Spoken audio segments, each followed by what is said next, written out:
Llamé a mi amiga Juana, que había trabajado como trabajadora social durante 30 años antes de jubilarse. Después de explicarle la situación, hubo un largo silencio. Lola, lo que describes suena a control coercitivo, dijo finalmente. Es una forma reconocida de abuso psicológico, pero demostrarlo, especialmente cuando la niña ha sido condicionada para no hablar, va a ser un desafío. ¿Qué necesitarías ver? Documentación de las tácticas de control, evidencia de aislamiento. Sara limita el contacto de Emma con amigos, actividades, incluso contigo, e idealmente, el testimonio de alguien que haya presenciado el comportamiento. Pensé en la mañana de Navidad, en cómo Emma había pedido permiso para todo, en cómo parecía aterrorizada cuando sugerí pizza, en cómo había respondido automáticamente lo que Sara quería oír en lugar de expresar sus propias preferencias. Juana, ¿y si pudiera conseguir que Emma hablara libremente cuando está lejos de Sara? Eso podría ser valioso, pero, Lola, tienes que tener cuidado.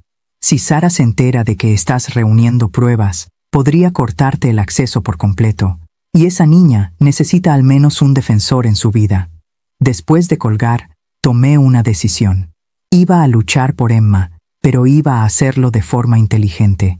Empecé por la debilidad de Carlos. Siempre había sido susceptible a la culpa, incluso de niño. A la mañana siguiente, le envié un mensaje de texto. Estoy decepcionada del hombre en el que te has convertido, pero todavía te quiero. Emma se merece algo mejor de su padre. Me llamó en menos de una hora. Mamá, Sara dice que has revisado sus archivos personales. Eso no está bien. Lo que no está bien es que una niña sea aterrorizada en su propia casa. Dije con calma. Carlos, quiero que pienses en algo. ¿Cuándo fue la última vez que tomaste una decisión sobre Emma sin pedirle permiso a Sara primero? Silencio. ¿Cuándo fue la última vez que Emma te abrazó sin mirar primero a Sara? ¿Cuándo fue la última vez que se rió? ¿Que se rió de verdad en tu casa? Mamá, no te estoy pidiendo que dejes a tu mujer, Carlos. Te estoy pidiendo que recuerdes que eres el padre de Emma. Esa tarde, Carlos apareció en mi casa solo. Se sentó a la mesa de mi cocina con el aspecto de un hombre que llevaba un peso que no sabía cómo soltar. Cuando le puse una taza de café delante, le temblaban ligeramente las manos. Dime qué ves cuando miras a tu hija, le dije suavemente. Se quedó en silencio tanto tiempo que pensé que no respondería. Finalmente dijo, veo a una niña que tiene miedo de cometer errores. ¿Y eso no te preocupa? Sara dice que algunos niños son ansiosos por naturaleza, que Emma solo necesita más estructura que la mayoría. Pero su voz carecía de convicción, como si estuviera recitando frases que había memorizado. Saqué mi móvil y le mostré las fotos que había hecho en el parque. Emma mirando por encima del hombro antes de jugar. Emma pidiendo permiso para tirarse por el tobogán. La cara ansiosa de Emma mientras coloreaba en silencio en la mesa de la cocina. ¿Te parece esto ansiedad natural? Carlos estudió las fotos y vi cómo algo cambiaba en su expresión. Antes era diferente, susurró. Antes de Sara, Emma solía cantar todo el tiempo. Bailaba por el salón, inventaba historias, hacía 1.000.000 de preguntas. Era tan brillante. ¿Qué le pasó a esa niña? Sara dijo que necesitaba aprender autocontrol, que toda esa energía era disruptiva e inapropiada. Carlos me miró con ojos atormentados. Quería ser un buen padre. Sara parecía saber tanto sobre desarrollo infantil. Tenía todos esos libros, esas teorías. Carlos, ¿alguna vez has verificado las credenciales de Sara? Frunció el ceño. ¿Qué quieres decir? Saqué mi portátil. Durante el último día, había estado investigando. Me dijiste que Sara tenía un título en desarrollo infantil de una universidad en Andalucía. ¿Qué universidad? Yo no estoy seguro. En algún lugar de Sevilla, creo. Hay varias universidades en Sevilla. ¿Fue a la Hispalense, a la Pablo de Olavide, a la Loyola? El ceño de Carlos se acentuó. Lo ha mencionado antes, pero no recuerdo el nombre específico. Giré el portátil hacia él. Pasé el día de ayer llamando a todos los programas acreditados de Sevilla. No hay registro de ninguna Sarah Benito o Sarah Williams en ningún programa de desarrollo infantil de los años en que ella habría asistido. El color desapareció del rostro de Carlos. También busqué su empleo anterior. Afirma que trabajó como consejera familiar en Madrid antes de mudarse aquí, ¿verdad? Carlos asintió, aturdido. La empresa que puso en su currículum cerró hace 8 años. No hay registros de antiguos empleados. Vi cómo el mundo de mi hijo se desmoronaba en tiempo real. Mamá, ¿qué estás diciendo?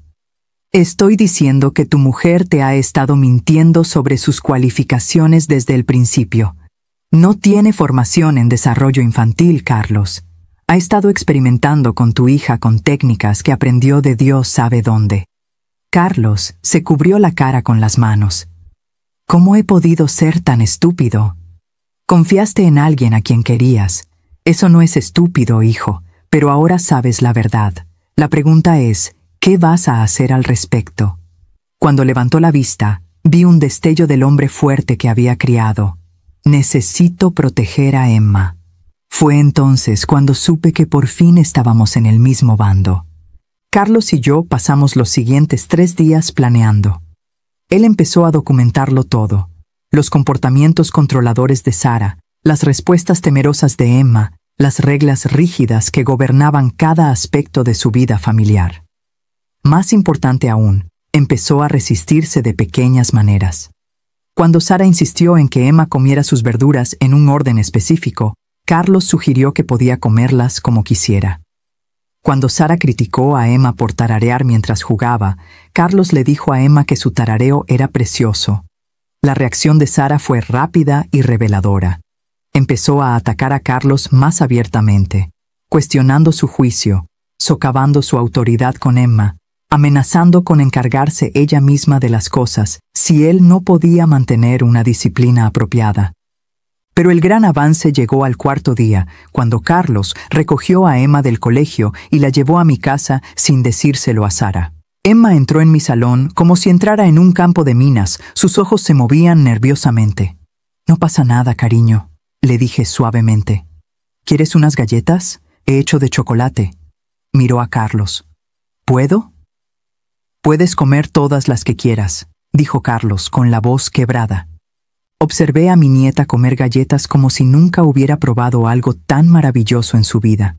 Lenta, cuidadosamente, como si alguien pudiera quitárselas en cualquier momento. «Emma», le dije con dulzura, «¿puedo preguntarte algo?» Asintió, con la cara manchada de chocolate. «¿Eres feliz en casa?» Los ojos de Emma se llenaron de lágrimas al instante. «Intento ser buena, abuela. De verdad que lo intento». «Oh, cariño». Me arrodillé junto a su silla. «Tú eres buena. Eres perfecta tal y como eres. Pero mami dice que tengo que ser mejor. Dice que soy demasiado ruidosa y demasiado desordenada, y que hago demasiadas preguntas». Carlos emitió un sonido como si le hubieran dado un puñetazo. «Emma», dijo, arrodillándose a mi lado, «¿recuerdas cuando eras pequeña? ¿Cómo bailábamos en la cocina mientras yo hacía la cena?» Una pequeña sonrisa apareció en el rostro de Emma. «Decías que era tu pareja de baile. Todavía lo eres. ¿Y sabes qué? Mañana por la noche vamos a bailar en la cocina otra vez. Pero a mami no le gusta bailar. Dice que es molesto. Mami no decide si bailamos o no», dijo Carlos con firmeza. «Los papás y las hijas pueden bailar cuando quieran». Por primera vez en 2 años, Emma soltó una risita. Fue entonces cuando sonó mi teléfono. El nombre de Sarah apareció en la pantalla, y Emma se puso rígida de miedo al instante. Contesté: «Hola, Sarah. ¿Dónde están mi marido y mi hija?» Su voz era gélida. «Tu marido ha recogido a su hija del colegio y la ha traído a visitar a su abuela. Un comportamiento perfectamente normal. Tráelos a casa ahora». «No». La palabra quedó suspendida en el aire como un desafío. Casi podía oír a Sarah calculando su siguiente movimiento. «Dolores, estás interfiriendo en mi familia. Emma también es mi familia, y Carlos es mi hijo, no tu propiedad». Cuando Sarah volvió a hablar, su voz llevaba una amenaza que me heló la sangre. «No tienes ni idea de lo que has empezado». Pero se equivocaba en eso. Yo sabía exactamente lo que había empezado. El contraataque de Sara llegó a la mañana siguiente en forma de un documento legal entregado por un oficial de justicia en mi puerta. Una orden de alejamiento que afirmaba que yo era una influencia perjudicial que suponía una amenaza para la estabilidad emocional y el progreso conductual de Emma. El documento estaba lleno de mentiras tan elaboradas que casi parecían creíbles. Afirmaciones de que había socavado la autoridad parental, fomentado un comportamiento desafiante e interferido con los protocolos terapéuticos establecidos. Pero Sara había cometido un error crítico en su afán por pintarme como peligrosa. Había proporcionado descripciones detalladas de sus protocolos terapéuticos para manejar el comportamiento de Emma, protocolos que ningún profesional licenciado recomendaría jamás. Llamé a Patricia, la abogada de familia que me había recomendado. Esto en realidad son buenas noticias, dijo Patricia después de revisar los documentos. Nos ha dado una hoja de ruta de sus tácticas de control. Mira este lenguaje: modificación sistemática del comportamiento, estímulos ambientales controlados, eliminación del refuerzo positivo para comportamientos no conformes. Esto parece un experimento psicológico, no crianza. ¿Puede mantenerme alejada de Emma? Temporalmente, sí. Pero Dolores, esta orden de alejamiento le va a salir el tiro por la culata, pero a lo grande. Voy a presentar una contrademanda solicitando una evaluación del bienestar infantil. Cuando un tribunal vea estos documentos, van a tener serias dudas sobre la idoneidad de Sara como madre. Esa noche, Carlos me llamó desde su coche. Mamá, Emma preguntó dónde estabas.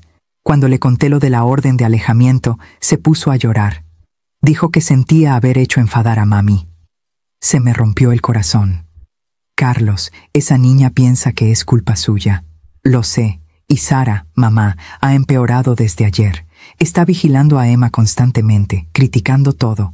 Esta mañana le hizo rehacerse el peinado 3 veces porque no estaba lo suficientemente pulcro. Necesitas documentarlo todo, hijo. Lo estoy haciendo. Pero mamá, encontré algo más. Estaba mirando los archivos del ordenador de Sara y encontré carpeta tras carpeta de investigación. Artículos sobre psicología infantil, técnicas de modificación de conducta, incluso cosas bastante perturbadoras sobre cómo quebrar la voluntad de un niño. Me sentí mal. Ha estado estudiando cómo hacer esto. Hay más. Encontré comunicaciones con otras mujeres en foros en línea. Se llaman a sí mismas esposas tradicionales y comparten técnicas para gestionar a sus familias. Algunas de las cosas que escriben sobre sus hijos. La voz de Carlos se quebró. Mamá, Sara no solo es controladora, es parte de toda una comunidad de personas que piensan que los niños son enemigos a los que hay que derrotar. Fue entonces cuando la última pieza del rompecabezas encajó en su sitio. Sara no era solo una narcisista que se había casado con Carlos por seguridad. Era alguien que había apuntado específicamente a un padre soltero, había estudiado sus debilidades y se había propuesto sistemáticamente controlar a su hija. Carlos, necesito que copies todo, cada archivo, cada publicación en el foro, cada comunicación y, hijo, es hora de sacar a Emma de esa casa. La audiencia de custodia, 3 semanas después, fue diferente a todo lo que había experimentado. Sara llegó pareciendo la madre perfecta, traje de diseño, peinado profesional, llevando una gruesa carpeta de pruebas sobre los problemas de comportamiento de Emma y mi interferencia. Pero Patricia había sido minuciosa. Había recopilado las propias palabras de Sara de los archivos de su ordenador, sus publicaciones en foros y los detallados protocolos de modificación de conducta que ella misma había documentado. Cuando el juez leyó la descripción de Sara sobre Emma como un sujeto que requiere una reestructuración conductual intensiva, la atmósfera en la sala del tribunal cambió. Señora Williams, dijo el juez, dirigiéndose a Sara, ¿puede explicar por qué se refiere a los comportamientos naturales de la infancia de su hijastra como infracciones que requieren medidas correctivas? La máscara de Sara se deslizó por un momento.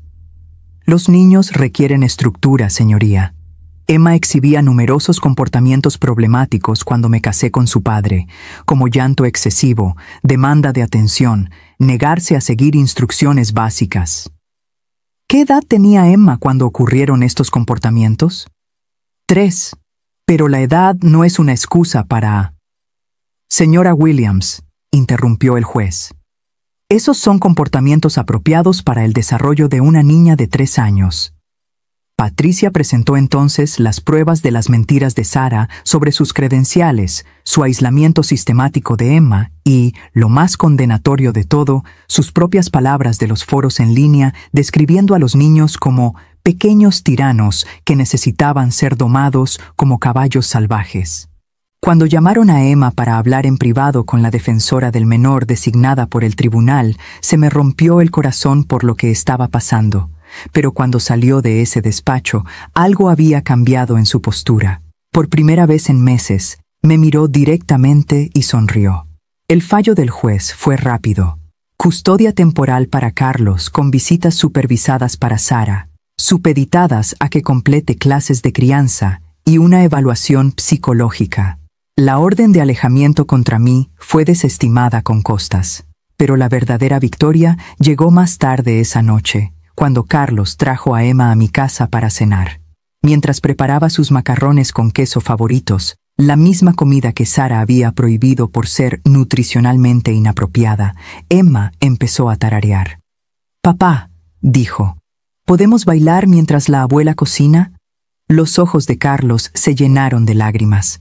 «Podemos bailar siempre que quieras, mi niña». Mientras observaba a mi hijo y a mi nieta dar vueltas por mi cocina, sentí algo que no había experimentado en años. Justicia. No del tipo legal, aunque también importaba. La justicia más profunda de una familia que se cura, de una niña que recupera su infancia, de un padre que recuerda cómo ser fuerte. Las apelaciones de Sarah fracasaron. Su evaluación psicológica reveló lo que todos sospechábamos. No estaba capacitada para estar cerca de niños. 6 meses después, a Carlos se le concedió la custodia total, y Sarah desapareció de nuevo a la vida que fuera que tuviera antes de poner a mi familia en su punto de mira. Emma tiene 9 años ahora, y se ríe todos los días. Hace 1.000.000 de preguntas, ensucia y baila en la cocina cuando le apetece. Es ruidosa y curiosa, y maravillosamente, perfectamente normal. A veces, la mejor venganza no es devolver el golpe.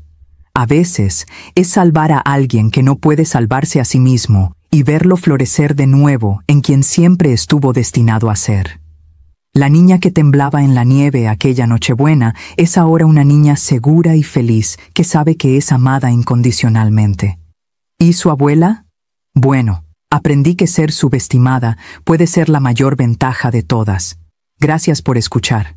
No olvides suscribirte y siéntete libre de compartir tu historia en los comentarios. Tu voz es importante. Encontré a mi nieta de 8 años temblando de frío en la nieve, en la puerta de su propia casa, en plena Nochebuena. Cuando exigí una explicación, Sarah me cerró la puerta en la cara. Fue en ese preciso instante cuando comprendí que mi dulce nuera no era, ni de lejos, la persona que yo creía que era. Si estás viendo esto, suscríbete y cuéntame desde dónde me ves. Déjame contarte cómo llegué a ese punto, de pie en el frío helador, mirando la cara de la pequeña Emma surcada por las lágrimas, mientras los villancicos sonaban burlonamente desde el interior de la casa. Me llamo Dolores Williams, aunque todo el mundo me llama Lola. Tengo 68 años. Soy viuda desde hace 3, cuando mi Javier falleció. Y yo que pensaba que conocía a mi familia. Vaya si estaba equivocada. Todo empezó 2 horas antes, cuando llegué al chalet de Carlos y Sarah con el coche cargado de regalos envueltos y los ingredientes para mis famosos rollos de canela de la mañana de Navidad. La casa parecía de postal, sacada de esas revistas de decoración que Sarah siempre está comprando. Luces parpadeantes, coronas perfectamente colocadas, ni un solo adorno fuera de lugar. Llamé a la puerta principal, haciendo malabares con las bolsas de regalo y mi maletín de fin de semana, esperando oír el grito de emoción de Emma y sentir sus bracitos rodeando mi cintura. En lugar de eso, Sarah abrió la puerta. Llevaba un suéter de cachemira de color crema que probablemente costaba más que mi presupuesto mensual de la compra. Dolores, no mamá, ni siquiera una sonrisa, solo mi nombre, pronunciado como si le dejara un mal sabor de boca. «Feliz Navidad, cariño», dije, tragándome el nudo familiar que se me formaba en el estómago cada vez que Sara usaba ese tono en particular. «¿Dónde está mi Emma?» Sara retrocedió a regañadientes, dejándome entrar en el vestíbulo. La casa olía a velas caras y a algo más, algo frío que no pude identificar. «Emma está aprendiendo lo que son las consecuencias», dijo Sara, alisándose su melena perfectamente peinada. «Esta mañana ha roto uno de mis adornos de cristal de Bohemia. Lo ha destrozado por completo. Dejé las bolsas y miré a mi alrededor. No se veía a Carlos por ninguna parte, probablemente metido en su despacho, como siempre. El salón estaba impecable, cada cojín en su sitio, cada superficie reluciente. Parecía más una exposición que un lugar donde vivía una niña. «¿Dónde está?», pregunté de nuevo. La sonrisa de Sara era afilada como un cuchillo. «Fuera, pensando en lo que ha hecho. Los niños necesitan entender que sus actos tienen consecuencias, Dolores. Quizás si más padres se educaran de verdad en lugar de malcriar a sus hijos, no tendríamos tantos mocosos consentidos por ahí». El nudo de mi estómago se convirtió en hielo. «¿La has dejado fuera? Estamos a 2 grados bajo cero. Lleva el abrigo puesto», dijo Sara con desdén, caminando hacia la cocina. «Puede entrar cuando esté lista para disculparse como es debido y prometer que no volverá a ocurrir». La seguí con la mente en blanco. En la cocina, Carlos estaba de pie junto a la isla con una copa de vino, mirando su móvil. Levantó la vista cuando entramos, dedicándome esa sonrisa débil que había perfeccionado con los años. «Hola, mamá, ¿qué tal el viaje?» «Carlos, tu hija está fuera, en la nieve», dije, luchando por mantener la voz firme. Él miró a Sara, que ahora colocaba queso y galletas saladas en una tabla de mármol con precisión quirúrgica. «Sara se está encargando», dijo finalmente.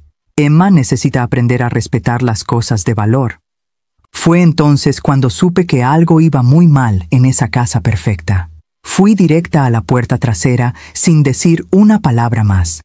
A través del cristal, pude ver a Emma acurrucada contra los muebles del patio, su pequeño cuerpo temblando a pesar de su abrigo de invierno rosa. La nieve caía con más fuerza, cubriendo su pelo oscuro. Mi nieta levantó la vista cuando oyó abrirse la puerta. Tenía las mejillas rojas por el frío y los ojos brillantes por las lágrimas contenidas. «Abuela Lola», susurró. «Mami dice que no puedo entrar hasta que aprenda la lección». Me arrodillé en un segundo, atrayéndola hacia mí. «¿Qué lección, mi niña?» Le di un golpe sin querer al árbol de Navidad cuando intentaba coger mi regalo, dijo Emma con un hilo de voz. Uno de los adornos especiales de mami se cayó y se rompió. Le dije que lo sentía, pero ella dijo que lo siento no arregla las cosas caras. Por encima de la cabeza de Emma pude ver a Sara observándonos a través de la ventana, con los brazos cruzados. Carlos estaba detrás de ella y ninguno de los dos parecía tener la intención de intervenir. «¿Cuánto tiempo llevas aquí fuera, cariño?» «Desde la comida», susurró Emma. «Mami me ha hecho comer fuera también. Dijo que podía pensar en lo que hice mal mientras me comía el sándwich. Desde la comida. Eran casi las 6 de la tarde. Esta niña había estado fuera en el frío durante casi 5 horas por un accidente. Un accidente que cualquier niño normal de 8 años podría tener. Me levanté, tomando la manita helada de Emma entre las mías. «Vamos, cariño». Entramos. Volví a entrar por esa puerta con Emma detrás de mí. Sara esperaba en la cocina, con el rostro como una máscara de irritación controlada. «Dolores, por favor, no socaves mi autoridad como madre.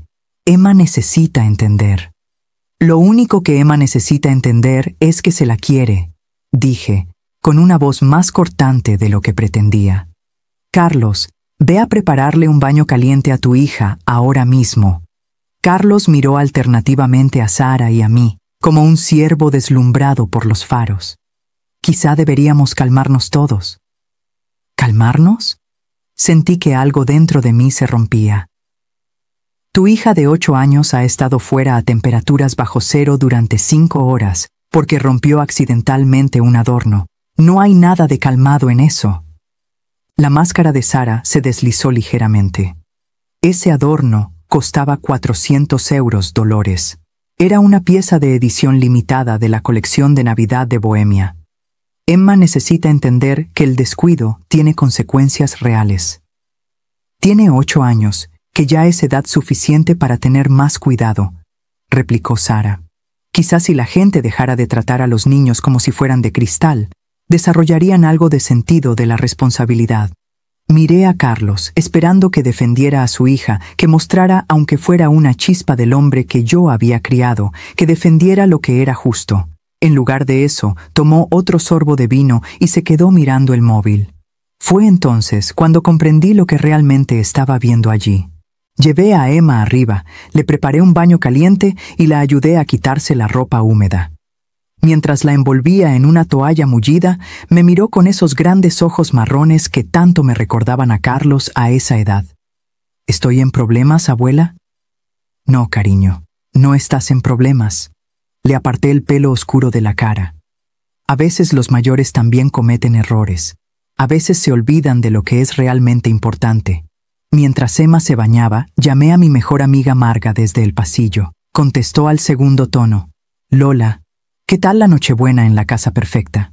Marga, necesito que hagas algo por mí, le dije en voz baja. Necesito que busques las leyes de divorcio de esta comunidad autónoma, específicamente cómo son los derechos de los abuelos. Hubo una pausa. Cielo santo, ¿qué ha pasado? Se lo conté todo. Cuando terminé, Marga se quedó en silencio un buen rato. Eso no es educar, Lola. Eso es maltrato. Lo sé. La palabra pesaba en mi boca. La pregunta es, ¿qué puedo hacer al respecto? Bueno, para empezar, documéntalo todo. Haz fotos, toma notas, fechas, horas. Y Lola, esa niña tiene mucha suerte de tenerte. Después de ponerle el pijama a Emma y dejarla con una taza de chocolate caliente, volví a bajar. Carlos y Sara estaban en el salón, sentados junto a su chimenea perfecta, como si no hubiera pasado nada. Sara levantó la vista cuando entré. Espero que entiendas que lo de esta noche no puede volver a ocurrir, Dolores. No permitiré que se socave mi autoridad en mi propia casa. ¿Tu autoridad? Me senté frente a ellos, estudiando el rostro de mi nuera, mirándola de verdad, quizá por primera vez desde que Carlos la trajo a casa hace 5 años. Sara, ¿puedo preguntarte algo? Inclinó la cabeza, probablemente esperando algún tipo de disculpa. ¿Alguna vez has querido a esa niña, o es solo otra cosa que tienes que gestionar a la perfección? La pregunta quedó suspendida en el aire como un desafío. Carlos dejó su copa de vino con un golpe seco. Mamá, eso no es justo. ¿No lo es? Mantuve mis ojos en Sara. Porque desde donde yo estoy sentada, parece que ves a Emma como un problema a resolver en lugar de una niña a la que amar. La sonrisa de Sara era gélida. Veo a Emma como una niña que necesita estructura y disciplina. Quizás si más gente lo entendiera, no tendríamos una generación de niños malcriados e irrespetuosos corriendo por ahí pensando que el mundo les debe algo. Tiene 8 años, Sara. Rompió un adorno por accidente. Y ahora sabe que tiene que tener más cuidado, dijo Sara encogiéndose de hombros. Así es como aprenden los niños. Miré a Carlos, suplicándole en silencio que viera lo que yo estaba viendo, pero mi hijo se quedó allí sentado, sin carácter como siempre cuando se trataba de su mujer. Fue entonces cuando supe que tenía que cavar más hondo. A la mañana siguiente, el día de Navidad, observé cómo Sara orquestaba la apertura de regalos como si fuera una operación militar. Emma tenía que esperar permiso antes de tocar cada regalo. Tenía que limpiar el papel de envolver inmediatamente después de abrir cada uno, y tenía que escribir notas de agradecimiento por cada regalo antes de pasar al siguiente. La alegría fue sistemáticamente drenada de la mañana de Navidad, hasta que Emma solo seguía los movimientos, su emoción reemplazada por una cuidadosa obediencia. Pero yo observaba más que los regalos. Observaba la forma en que Sara controlaba cada aspecto de esa casa, cada interacción, cada momento. Carlos se movía por su propia casa como un invitado, pidiendo permiso a Sara para todo, desde cuándo desayunar hasta qué canal de televisión podían ver. Cuando Sara subió a refrescarse, Acorralé a Carlos en la cocina. Hijo, tenemos que hablar. Estaba cargando el lavavajillas, moviéndose con la eficiencia de alguien que había aprendido exactamente cómo le gustaban las cosas a Sara. Mamá, por favor, no empieces. Es Navidad. Carlos, mírame. Esperé a que se diera la vuelta. ¿Cuándo dejaste de ser el padre en esta casa? Su cara se sonrojó. Eso no es. Sara y yo somos un equipo. Tomamos las decisiones juntos. ¿De verdad? Porque lo que vi anoche fue a ti dejando que tu mujer maltratara emocionalmente a tu hija mientras tú te quedabas ahí bebiendo vino. Mamá, no lo entiendes. Sara tiene un sistema. Emma estaba bien. Emma no estaba bien. Mantuve mi voz baja pero firme. Estuvo fuera a temperaturas bajo cero durante 5 horas, Carlos. 5 horas. Y tú lo permitiste. Se volvió hacia el lavavajillas, con los hombros tensos. Sara sabe lo que hace. Tiene un título en desarrollo infantil. ¿De dónde? Carlos se detuvo, con las manos aún en los platos. ¿Qué? ¿De dónde sacó Sara su título en desarrollo infantil? ¿Qué universidad? El silencio se alargó entre nosotros. Finalmente, Carlos dijo: no me acuerdo exactamente. Alguna universidad de Andalucía. Sentí un escalofrío que no tenía nada que ver con el tiempo. En 5 años de matrimonio, a través de innumerables conversaciones sobre la educación y el desarrollo de Emma, Sara había mencionado constantemente su experiencia en educación. Pero ahora, preguntado directamente, Carlos ni siquiera podía nombrar la universidad. Carlos, ¿alguna vez has visto el título de Sara? Cerró el lavavajillas con más fuerza de la necesaria. Mamá, para, ya basta. Pero yo no podía parar. Ya no. Voy a preguntártelo una vez más, y quiero que pienses muy bien tu respuesta. ¿Eres feliz? ¿Es Emma feliz? ¿Es esta la vida que querías para tu familia?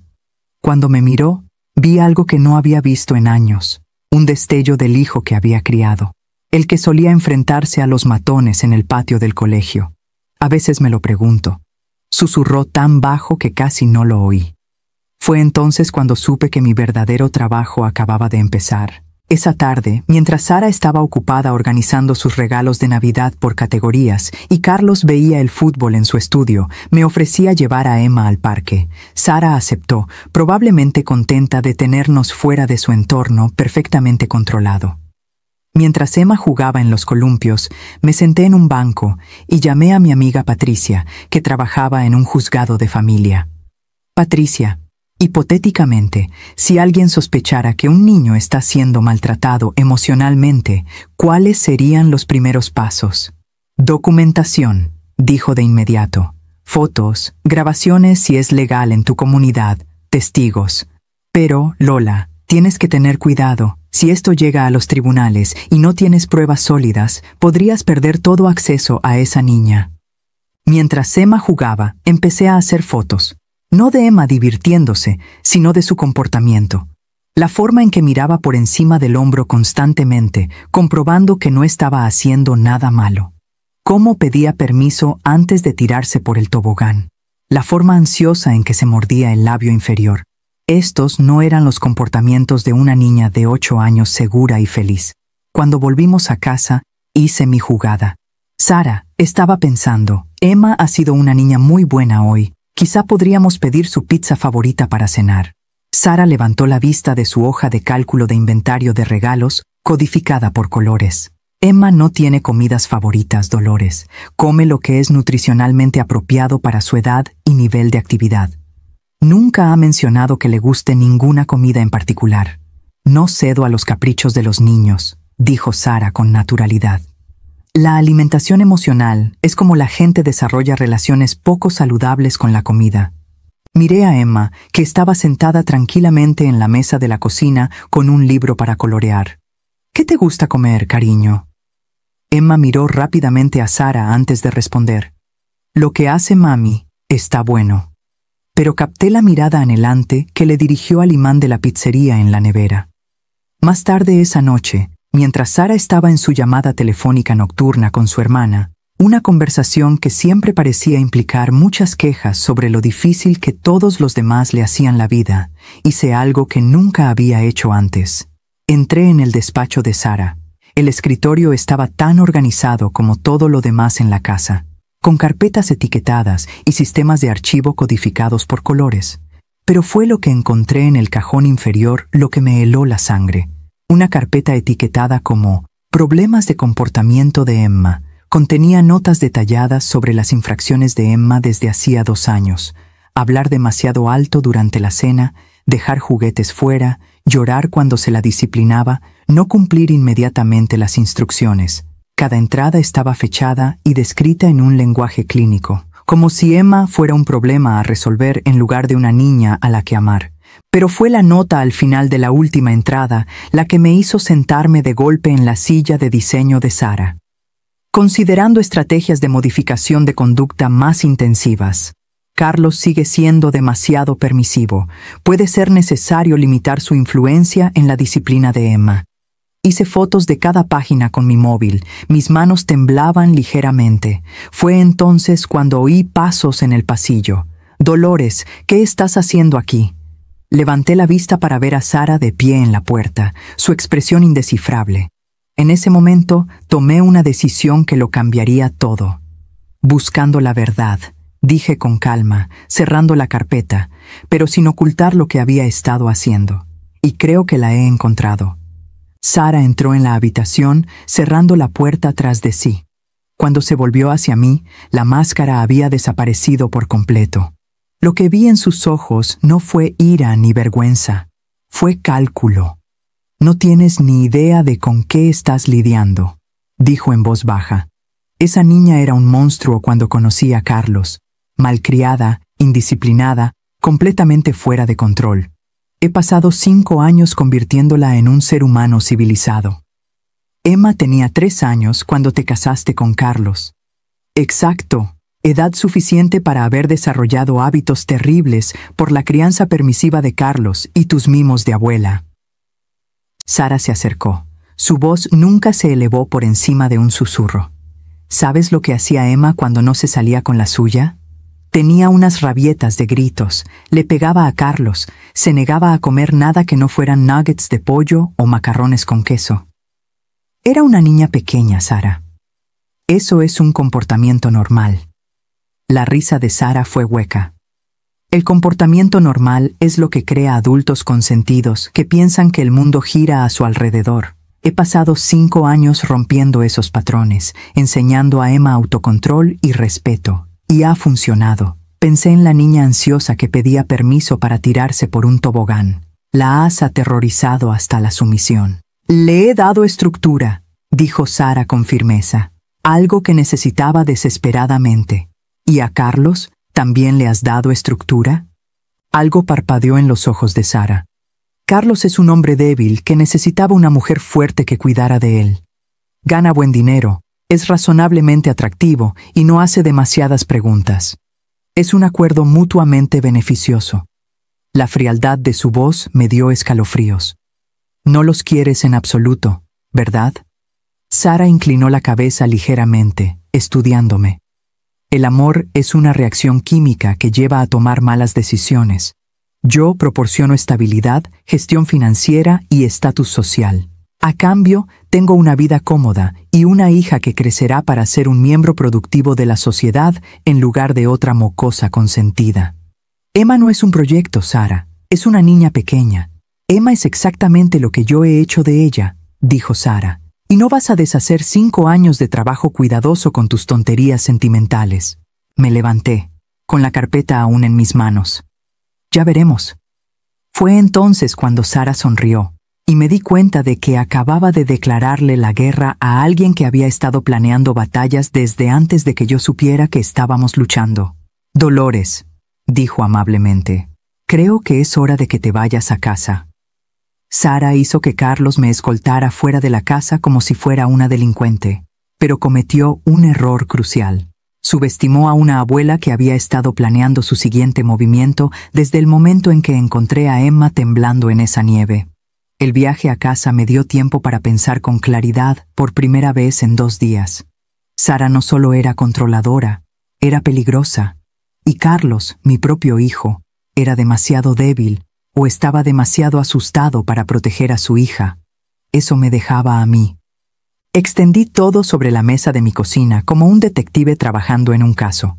Las fotos que había tomado del comportamiento ansioso de Emma, las imágenes de esa carpeta de modificación de conducta, capturas de pantalla de mi investigación sobre tácticas de maltrato emocional. Dibujaba un cuadro que haría enfermar a cualquier persona razonable, pero necesitaba más que fotos. Necesitaba pruebas que se sostuvieran si esto llegaba a los tribunales.